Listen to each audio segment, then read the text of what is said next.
A demonstration of nature. Made to the erring alchemists, and complaining of the Sophists and other false teachers. Set forth by John F. Mehung. Nature speaks.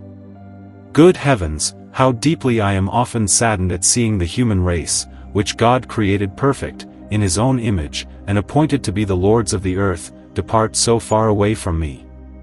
I allude more particularly to you, O stolid philosophaster, who presume to style yourself a practical chemist, a good philosopher, and yet are entirely destitute of all knowledge of me, of the true matter, and of the whole art which you profess. For, behold, you break vials, and consume coals, only to soften your brain still more with the vapours. You also digest alum, salt, orpiment, and atrament. You melt metals, build small and large furnaces, and use many vessels. Nevertheless, I am sick of your folly, and you suffocate me with your sulphurous smoke. With most intense heat you seek to fix your quicksilver, which is the vulgar volatile substance, and not that out of which I make metals, therefore you effect nothing. For you do not follow my guidance, or strive to imitate my methods, rather mistaking my whole artifice. You would do better to mind your own business, than to dissolve and distill so many absurd substances, and then to pass them through alembics, cucurbitas, stills, and pelicans. By this method you will never succeed in congealing quicksilver. For the revivification you use a reverberatory fire, and make it so hot as to render everything liquid. Thus do you finish your work, and in the end ruin yourself and others. You will never discover anything unless you first enter my workshop, where, in the inmost bowels of the earth I ceaselessly forge metals. There you may find the substance which I use, and discover the method of my work. Do not suppose that I will reveal my secret to you unless you first find the growing seed of all metals, resembling that of the animals and vegetables. I preserve in the bosom of the earth both that which is used for their generation, and that with which they are nourished up. Metals exist, vegetables live and grow, and animals feel, which is more than merely to grow. I make metals, stones, and the atramental substances out of certain elements, which I mix and compound in a certain way. These elements you must seek in the heart of the earth, and nowhere else. Vegetables contain their own seed, and image. In like manner, animals are propagated, and by the same means do generate their own likeness. Everything proceeds by the laws laid down for it. Only you, wicked man, who try to usurp my office, have departed further from me than any other creature. Metals have no life, or principle of generation and growth, if they lack their own proper seed. The first is accomplished by the 4 elements in 9 days. The moon goes through the 12 heavenly signs in 29.5 days. By the aforesaid laws, winter and summer relieve each other, the elements are changed, generations take place in the earth. Through my working, through the working of God and the heavens, do all things subsist, the perceptible, the visible, and the invisible. Thus all things in heaven which are comprehended under the moon, do work, and impart their influence to the substance, which, like a woman, longs to conceive seed. Each star influences its own substance, and according to their peculiar nature, they produce different things. They work first in heaven above, then in the earth beneath in the elements, each according to its own peculiar virtue, and hence arise species and individual things. You are to know that these manifold influences do not pour themselves fruitlessly upon the earthly elements. For though their working is invisible, yet it is a most certain and real thing. The earth is surrounded by heaven, and from it obtains her best influences and substances. Every sphere is ready to communicate its truth, and therewith to pervade her center. Through this motion and heat, there arise upon earth vapours, which are the first substances. If the vapour is cold and moist, it sinks down again to the earth, and is there preserved. That which is moist and warm ascends to the clouds. That which is shut up in the earth I change, after a long time, into the substance of sulphur, which is the active, and into quicksilver, which is the passive principle. The metals are another mixture of this first composition. The whole is obtained from the 4 elements, which I form into one mass. This process I repeat so often that you have no excuse for a mistake. After the putrefaction comes the generation, which is brought about by the internal incombustible warmth heating the coldness of the quicksilver, which gladly submits to this heat because it wishes to be united to its sulphur. All these things, fire, air, and water, I have in one alembic in the earth. There I digest, dissolve, and sublime them, without any hammer, tongs, file, coals, vapor, fire, bath of Saint Mary, or other sophisticated contrivances. For I have my own heavenly fire which excites the elemental according as the matter desires to put on a suitable and comely form. Thus I extract my quicksilver from the 4 elements, or their substance.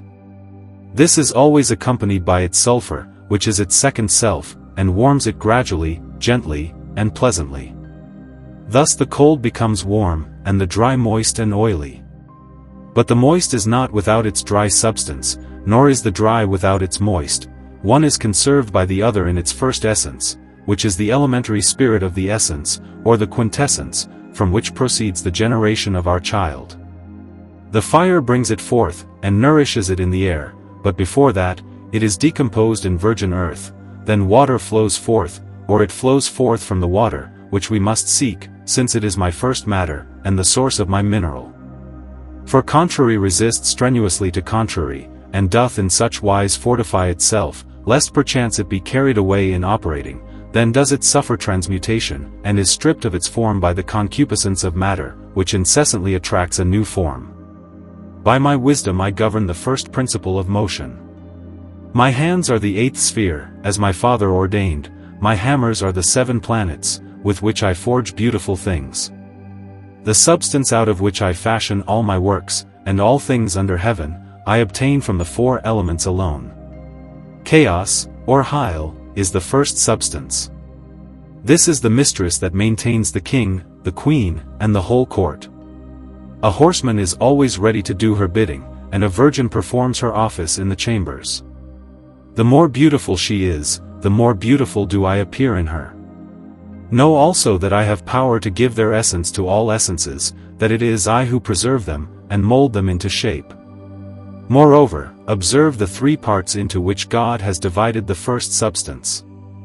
Of the first and purest part he created the cherubim, seraphim, archangels, and all the other angels. Out of the second, which was not so pure, he created the heavens and all that belongs to them. Of the third, impure part, the elements and their properties. First and best of these is fire. Fire admits of no corruption, and contains the purest part of the quintessence. After fire, he made the subtle air, and put into it a part, but not so large a part, of the quintessence. Then came the visible element of water, which has as much of the quintessence as it needs. Last of all comes the earth. All these, like all the rest of nature, he created in a moment of time. The earth is gross and dark, and though it is fruitful, yet it contains the smallest part of the quintessence.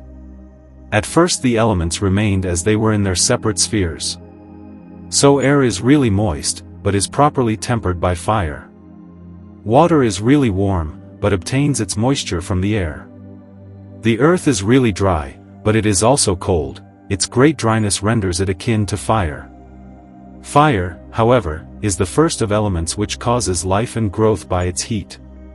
Now all these elements influence and qualify each other, so that each in its turn is now active, now passive. For instance, fire works upon air and earth. Earth is the mother and nurse of all things, and sustains all that is liable to decay under heaven. Now God has given me power to resolve the 4 elements into their quintessence. This is that first substance which in every element is generically qualified.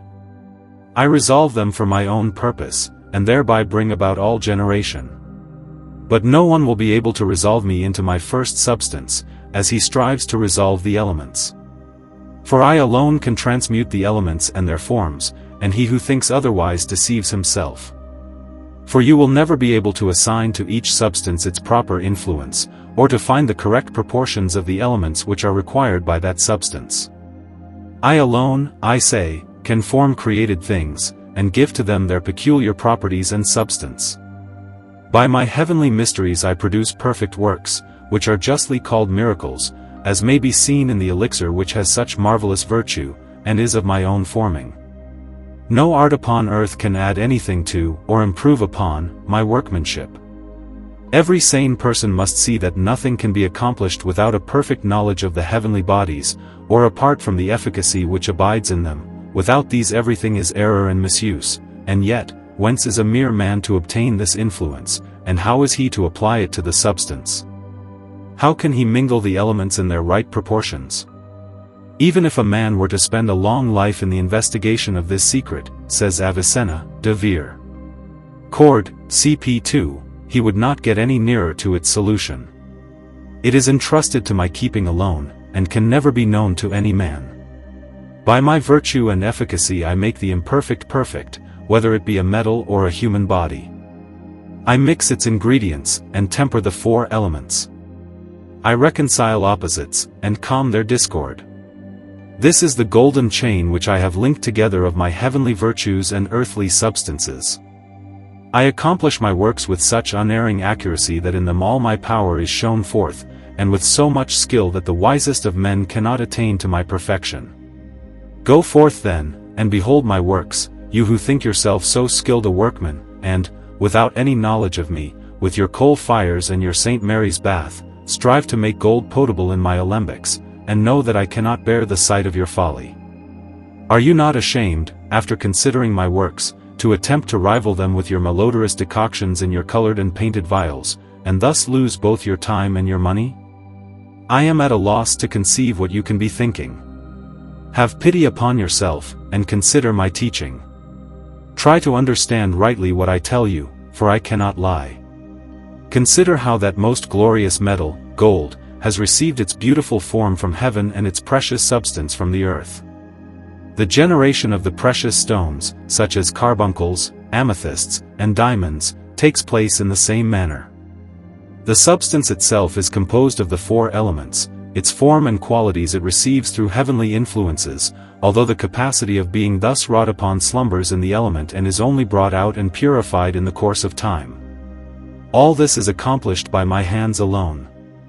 I am the architect, and no one else knows the secret of life. For, however wise he may think himself, he does not know how much to take of each element, or where to obtain it, or how to mingle hostile elements so as to allay their discord, or how to bring the heavenly influences to bear on these essences. He cannot even make iron, or lead, or the very basest of metal. How then should he be able to make gold except by stealing my treasure? The object which he desires can be accomplished by my art alone, an art which it is impossible for man to know. And even though we allow gold to be the most precious of metals, yet gold by itself cannot cure diseases, or heal the imperfections of other metals, or change them into gold. In the same way glass, which might otherwise be the philosopher's stone, can never become so soft as to be rendered malleable. Gold alone is the most precious and the most perfect of all the metals. But if you cannot even make lead, or the minutest grain of any metals, or produce the fruit of any herb, how hopeless must your search after the art of making gold appear? Again, if you say that you wish to produce some chemical result, even if it do not turn out to be gold, I answer that you thereby only give a fresh proof of your folly. Can you not understand that the secret of my innermost working must always remain a sealed book to you? What nature does can never be successfully imitated by any created being. Nay, if I made gold out of 7 metals, and you do not understand my method, how can you ever hope to prepare the substance which itself changes all metals into the purest gold, and is the most precious treasure that God has given me? You are foolish and ignorant, if you do not know that this precious thing which you seek is, to the created mind, the greatest mystery of nature, and that it is compounded by heavenly influences, and thus has power to heal and deliver men from all diseases, and to remove the imperfection of the base metals. If, therefore, it is in itself so perfect that it has not its like upon earth, it must surely be the workmanship of the highest intelligence, since no one else can even make gold, and certainly not produce a thing which has itself the power of making gold. Surely, to maintain that you are able to prepare such a thing, is like saying that you cannot carry 10 pounds, but that you are strong enough to carry 100 pounds. Put to heart, therefore, the true scope and responsibility of your intent.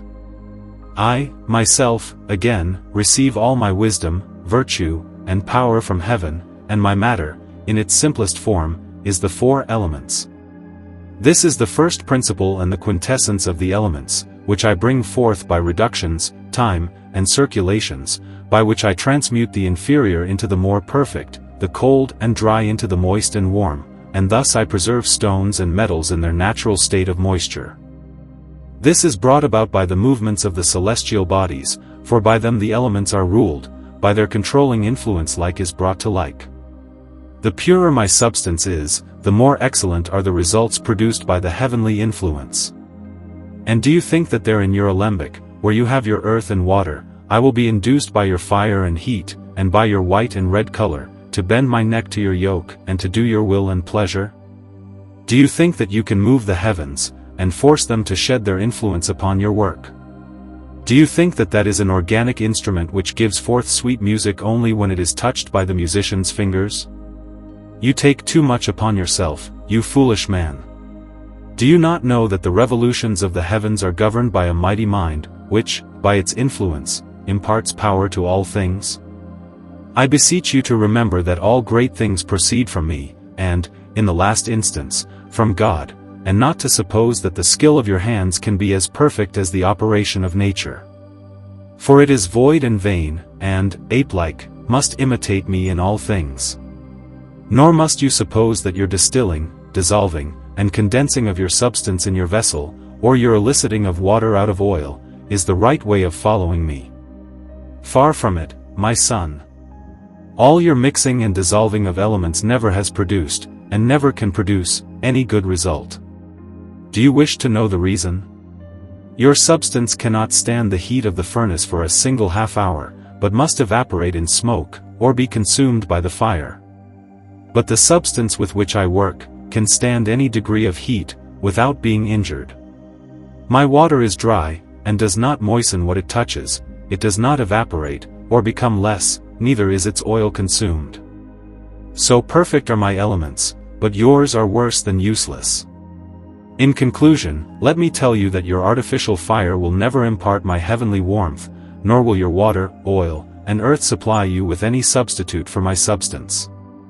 It is the gift of God, shed upon the elements from heaven, and upon one more than upon another, but how, is known only to me, and to the great artist who entrusted me with this knowledge. One thing more let me tell you, my son. If you would imitate me, you must prepare all out of one simple, self-contained matter, in one well-closed vessel, and in one alembic. The substance contains all that is needed for its perfect development, and must be prepared with a warmth that is always kept at the same gentle temperature. Let me ask you to consider the birth and development of man, my noblest work. You cannot make a human body out of any substance whatsoever. Of my method in forming so subtle a body neither Aristotle nor Plato had the remotest knowledge. I harden the bones and the teeth, I make the flesh soft, the muscles cold, the brain moist, the heart, into which God has poured the life, warm, and fill all the veins with red blood. And in the same way, I make of one quicksilver, and of one active male sulphur, one maternal vessel, the womb of which is the alembic. It is true that man aids me with his art, by shedding external heat into the matrix. More than this, however, he cannot do. He, then, that knows the true matter, and prepares it properly in a well-closed vessel, and puts the whole in an alembic, and keeps up the fire at the proper degree of warmth, may safely leave the rest to me. Upon the fire all depends, and much, therefore, does it behove you to see thereto. Consider, therefore, the fire, which they call epicene, pepsin, pepausin, and opticin, or natural, preternatural, and infranatural fire, which burns not. Without the true matter and the proper fire, no one can attain the end of his labor. I give you the substance, you must provide the mere outward conditions. Take, then, a vessel, and an alembic of the right kind and of the right size. Be wise, and perform the experiment in accordance with my laws. Help me, and I will help you. I will deal with you as you deal with me. To my other sons, who have treated me well, have obeyed their father and mother, and submitted themselves to my precepts, I have given a great reward, as John de Mehung, for instance, will tell you. His testimony is also borne out by Villanova, Raymond, Maurienus the Roman, Hermes, whom they call father, and who has not his like among the sages, Geber, and others who have written about this art, and know by experience that it is true. If you, my son, wish to prepare this precious stone, you need not put yourself to any great expense. All that you want is leisure, and some place where you can be without any fear of interruption. Reduce the matter which is one, to powder, put it, together with its water, in a well-closed vessel, and expose it to continuous, gentle heat, which will then begin to operate, while the moisture favors the decomposition. The presence of the moisture prevents the dryness of the quicksilver from retarding its assimilation. Meanwhile, you must diligently observe what I do, and remember the words of Aristotle, Meteor 3 and 4, who says, "Study nature, and carefully peruse the book concerning generation and corruption." You must also read the book concerning heaven and the world, in which you will find indicated the beautiful and pure substance. If you neglect this study, you will fail. On this subject consult Albertus Magnus, De Mineralibus. But if your eyes are opened by such studies, you will discover the secret of the growth of minerals, viz., that they are all produced from the elements. First learn to know me, before you call yourself master.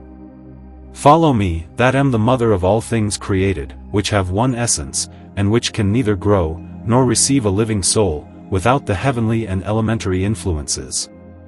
When you have learned by persevering study to understand the virtues of the heavenly bodies, their potent operations, and the passive condition of the elements, and its reason, if you further know the media of transmutation, the cause of generation, nutrition, and decay, and the essence and substance of the elements, you are already acquainted with the art, notwithstanding that a most subtle mind is still needed for the studying of my operations.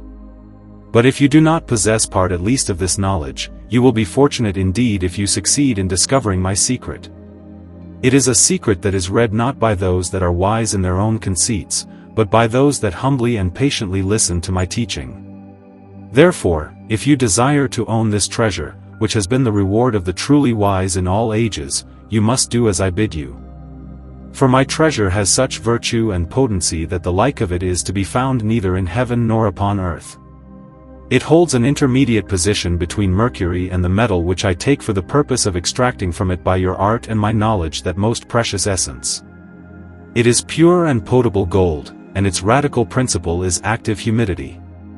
Moreover, it is the universal medicine described by Solomon, Ecclesiastes 38, the same also is taken from the earth, and honored by the wise. God has assigned it a place among my mysteries, and reveals it to the sages, although many who call themselves learned doctors of theology and philosophy, hold it in ignorant contempt, as alchemy is also despised by the doctors of medicine, because they do not know me, and are ignorant of that which they profess to teach. They must be insufficiently furnished with brains, or they would not direct their foolish scorn against the panacea which renders all other medicines unnecessary. Happy is the man, even though he be sinking under the weight of years, whose days God prolongs until he has come to the knowledge of this secret. For, as Geber says, many to whom this gift was imparted late in life, have, nevertheless, been refreshed and delighted by it in extreme old age. He that has this secret possesses all good things and great riches. 1 ounce of it will ensure to him both wealth and health. It is the only source of strength and recreation, and far excels the golden tincture. It is the elixir and water of life, which includes all other things. In my treasure are concealed quicksilver, sulphur, incombustible oil, white, indestructible, and fusible salt. I tell you, frankly, that you will never be able to accomplish its preparation without me, just as I can do nothing without your help. But if you understand my teaching, and cooperate with me, you can accomplish the whole thing in a short time. Have done with the charlatans, and their foolish writings, have done with all their various alembics, and vials, have done with their excrements of horses, and all the variety of their coal fires, since all these things are of no use whatever. Do not perplex yourself with metals, or other things of a like nature, rather change the elements into a mutable form. For this is the most excellent substance of the sages, and is rejected only by the foolish. Its substance is like, but its essence unlike, that of gold. Transmute the elements and you will have what you seek. Sublime that which is the lowest, and make that which is the highest, the lowest. Take quicksilver which is mixed with its active sulphur, put it into a well-closed vial, and 1 alembic, plunge 1/3 of it into the earth, kindle the fire of the sages, and watch it well so that there may be no smoke. The rest you may leave to me. I ask you to do no more, but only bid you follow my unerring guidance. The answer of the chemist, in which he confesses his errors, asks pardon for them, and returns thanks to nature. Dearest Mother Nature, who, next to the angels, art the most perfect of all God's creatures, I thank thee for thy kindly instruction. I acknowledge and confess that thou art the mother and empress of the great world, made for the little world of man's mind. Thou movest the bodies above, and transmutest the elements below. At the bidding of thy Lord thou dost accomplish both small things and great, and renewest, by ceaseless decay and generation, the face of the earth and of the heavens. I confess that nothing can live without a soul, and that all that exists and is endued with being flows forth from thee by virtue of the power that God has given to thee. All matter is ruled by thee, and the elements are under thy governance. From them thou takest the first substance, and from the heavens thou dost obtain the form. That substance is formless and void until it is modified and individualized by thee. First thou givest it a substantial, and then an individual form. In thy great wisdom thou dost cunningly mold all thy works through the heavenly influences, so that no mortal hand can utterly destroy them. Under thy hands God has put all things that are necessary to man, and through thee, he has divided them into 4 kingdoms, namely, those that have being and essence, like the metals and stones, those that have essence and growth, like the vegetables, those that have feeling and sensation, like the beasts, birds, and fishes.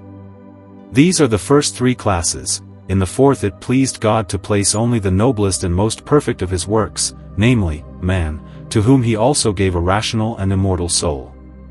This soul is obscured by the defilement which found its way into the body through the senses, and, but for the grace and mercy of God, would have become involved in its condemnation. Hence the chief perfection of man is not derived from thee, nor dost thou impart to us our humanity. Nevertheless, the material part of man is the work of thy hands alone. And, surely, our bodies are cunningly and wonderfully made, and, in every part of them, bear witness to the masterly skill of the workman. How marvelous are the uses of our various members! How wonderful that the soul can move them and set them to work at will! But, alas! Oftener still the body is master of the soul, and forces it to do many things which pure reason condemns. If we consider the matter from this point of view, it seems as though thou hadst begun well, and yet thy work had, after all, turned out an abortion. Wert thou wanting in wisdom, or knowledge, or couldst thou not do otherwise? Pardon me if I speak too presumptuously about thy wisdom, I only desire to be rightly and truly informed. For, indeed, even now thy stern rebuke has made many things clear to me. I have spent my whole life in attending to thy lessons, and the more closely I have listened, the more clearly have I understood my mistakes and the depth of thy wisdom. Now, whether I lie, or stand, or walk, I can think of nothing but thy great mystery. And yet I am unable to conceive what substance and form I must take for it.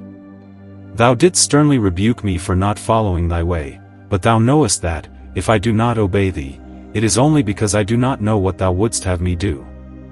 I shall never be able to attain any satisfactory result in this art, unless thou wilt enlighten my blindness. Thou hast rightly said that it is not for man to know the mystery of thy working. How then can I be guided to this knowledge, unless thou wilt take me by the hand? Thou sayest that I must follow thee, and I am willing to do so. But tell me what I must do, and what books I must study for that purpose. Of the books which I have read, one says, do this, and the other, no, do that, and they are full of unintelligible expressions and of dark parables. At last I see that I cannot learn anything from them. Therefore I take refuge with thee, and instantly beseech thee to advise and to tell me how to set about this difficult task.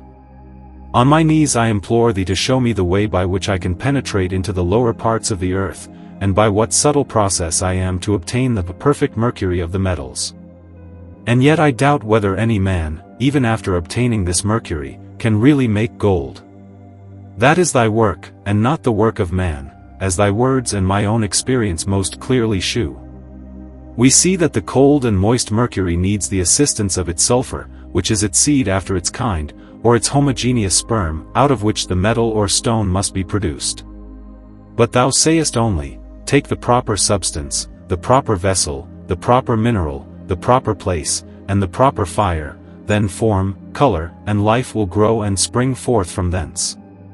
Thou art the architect, thou knowest the glorious properties of the matter. The active principle can do nothing unless there be a passive principle prepared to receive its influence. Thou knowest how to mix the warm and the cold, the dry and the moist. By reconciling hostile elements, thou canst produce new substances and forms. For I did indeed understand all that thou didst tell me, but am unable to express it so well as thou. This thou hast firmly impressed on my mind, that the elixir is composed by the reconciling and mutual transmutation of the four elements. But what man is sufficient for such a task? For who knows how earth can have its essence in common with air, or how it can be changed into moisture which is contrary to its nature? For humidity will not leave a cold and humid element, not even under the influence of fire. This, too, is the work of nature, that it becomes black, and white, and red. These three visible colors correspond to the three elements, earth, water, and fire, and are pervaded by the air. Then, again, thou sayest that the stone is prepared of one thing, of one substance, in one vessel, the four elements, composing one essence in which is one agent which begins and completes the work. Man, thou sayest, need do nothing but add a little heat, and leave the rest to thy wisdom. For all that is needed is already contained in the substance, in perfection, beginning, middle, and end, as the whole man, the whole animal, the whole flower is contained each in its proper seed.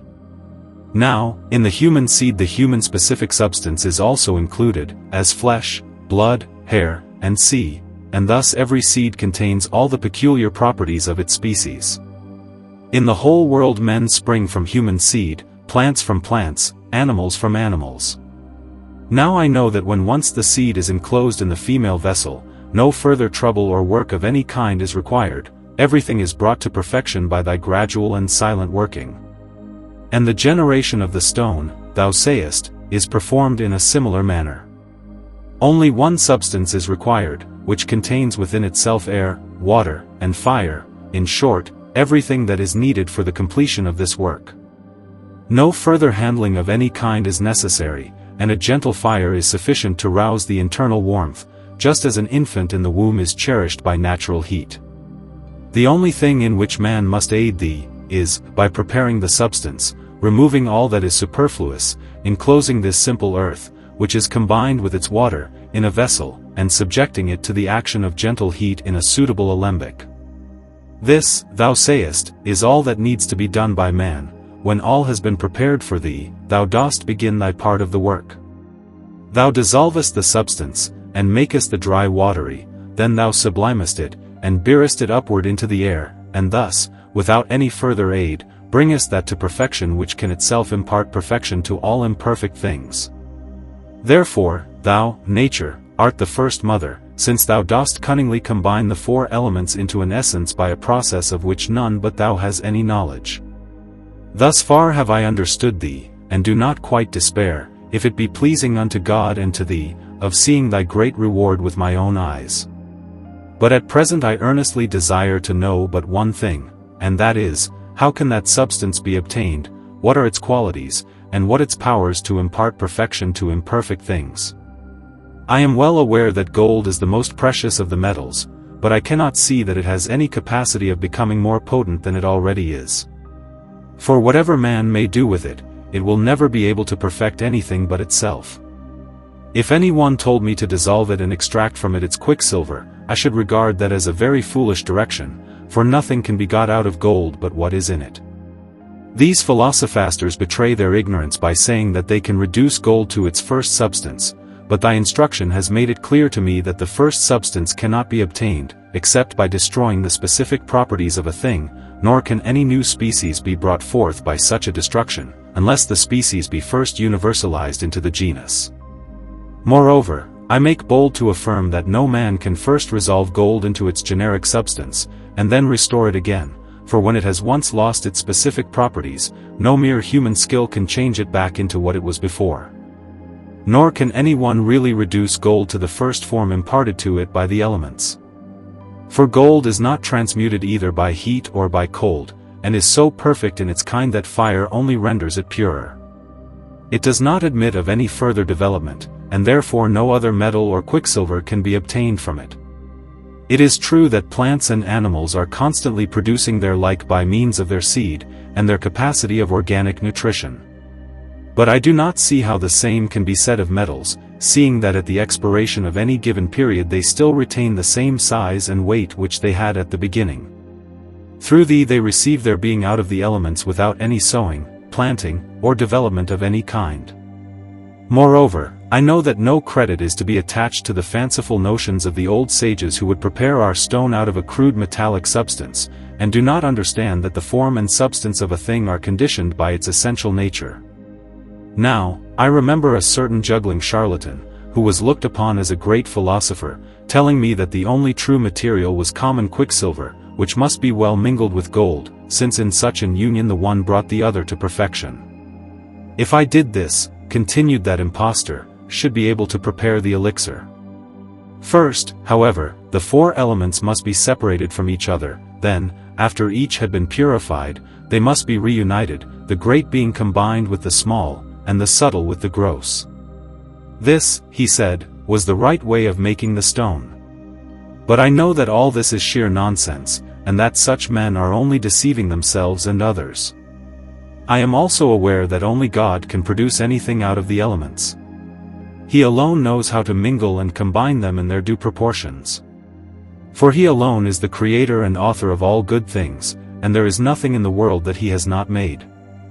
Therefore, let the charlatans cease their vainglorious talk, and remember that they can never hope to gather where they cannot sow. Let them make an end of their false calcinations, sublimations, distillations, by which they extract the spirit in a vaporous form, and of their juggling coagulations and congelations, by which they pretend, even among the initiated, to be able rightly to separate the elements of gold and quicksilver.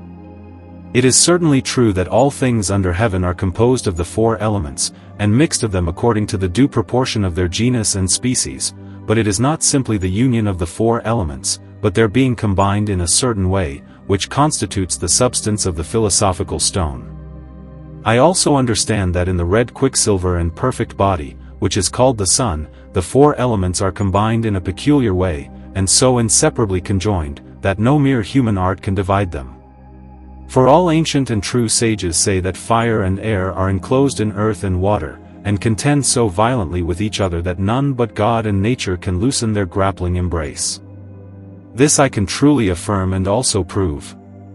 For we can neither see the fire nor grasp the air, and if any one says that the several elements can be seen, he is an impostor, seeing that they are inseparably and inextricably conjoined. For, although the Sophists pretend, and confidently affirm, that they can divide gold and quicksilver into the four elements, yet for all that they speak not the truth.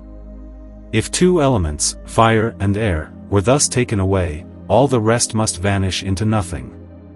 They may say that those two are retained, but they are, nevertheless, densely ignorant as to what becomes of them, for air and fire cannot be seen or perceived. Again, that extract which they call fire and air renders humid, which is not the property either of fire or of air. Moreover, as thou hast said, even the most learned doctor cannot know the proportion of each element in any given substance. For God has entrusted this knowledge to thee alone. Nor is any sage wise enough to be able to mingle and put together the elements so as to produce any natural object. If then he dissolves anything into its elements, how, I pray thee, is he to put them together again into any abiding form, since he is ignorant of their proportionate quantity and quality, and of the method of their composition? Yet it is of no use to separate them, if they cannot be put together again. To thee, O nature, we must entrust this task, since thou knowest the art of preparing the philosopher's stone, and of combining the elements without first separating them. Nevertheless, for the preparation of the true elixir, thou needest the aid of a wise and truly learned man. Aristotle says, where the physicist ends, there the physician begins. Nor can we attain to true alchemy, until we begin to follow nature, and to be guided by a knowledge of her principles. Where the study of alchemy is rightly carried on, it is mightily advanced by nature. But, for all that, we must not suppose that every natural substance must be useful to the alchemist. We must remember that alchemy has a threefold aim: first, to quicken and perfect the metal, and so to digest its spirit that none of it is lost; secondly, so to digest and heat the substance in a small phial that, without the addition of anything else, the body and spirit are changed into one. The mingling of the elements is performed, not by the artist, but by thee. Thirdly, alchemy, proves that the process of preparing the stone does not include any separation of the four elements, of the quicksilver and the sun, which is called red and glorious gold. To believe that such a separation must take place is a great mistake, and contradicts the fundamental principles of philosophy. Again, it is an undoubted fact, that every elementary substance is fed by the elements themselves. If, then, that which now forms one object is dissolved, the object as such is destroyed, the bond which held the elements together being violently broken, and each returning to that from which it was first taken. A father that begets a son must not be destroyed for that purpose; it suffices that the generating spirit shall go forth with the seed, and be conceived by the female seed, and cherished with its warmth. Such a generating spirit has power to beget an infant of the same species, as Avicenna says. Now, it is the same with pure gold, which is the true matter of the philosophical stone. For the father is the active principle, and must not be destroyed, or resolved into its elements, but it is sufficient for the paternal son, gold, to breathe its virtue and strength through the mother into the son. When the mother, who is of the earth, brings forth, the son is seen to have the father's substance. Thus, I have learnt from thee, O nature, that alchemy is a true science, and that the deep red gold, which is called sun, is the true father of the stone or elixir, from which this great and precious treasure proceeds, which heats, digests, and cunningly tinges, without the least diminution or corruption, the other principle of that gold, and thus brings forth so glorious a sun. It is worse than useless, therefore, to meddle with the composition, or to separate the elements, which nature has so skillfully combined in the quicksilver, and in the perfect body of the gold. All we have to do is to imitate nature, and use the instruments with which she combines the elements, and which she uses in molding minerals, and in giving its form to the quicksilver. If we act otherwise, destroy thy works, and sever the golden chain which thou hast forged. Nevertheless, we must, as Aristotle says, transmute the elements that we may obtain the object of our search. Thus thou hast wisely led me into thy way, and hast shown me the utter folly of my own doings. Unto thee I render the most heartfelt thanks for that thou hast delivered me from my own ignorance, and from the disgrace and ruin to which all my endless alembics, quicksilvers, aquae fortes, dissolutions, excrements of horses, and coal fires, must at length have brought me. In future, I will read thy book more diligently, and obey thee more implicitly. For this is the surest and safest way that a man can go, because the art is entirely in thy hands, although, by reason of its gigantic aim, its progress must necessarily be slow. Therefore, I will lose no more time, and first begin to think about the substance, the active principle of which shall yield me most potent quicksilver. That I will enclose in a clean, airtight phial, and under it I will place an alembic, thereupon thou wilt wait upon thine office. From the bottom of my heart I once more render unto thee the debt of unspeakable gratitude, for that thou hast deigned to visit me, and to bestow upon me so precious an inheritance. In token of my gratitude I will now do thy bidding, and let it be my ceaseless aim to attain to this most glorious tincture of the elements, feeling assured that with the help of the thrice great and good God, I shall succeed. The End.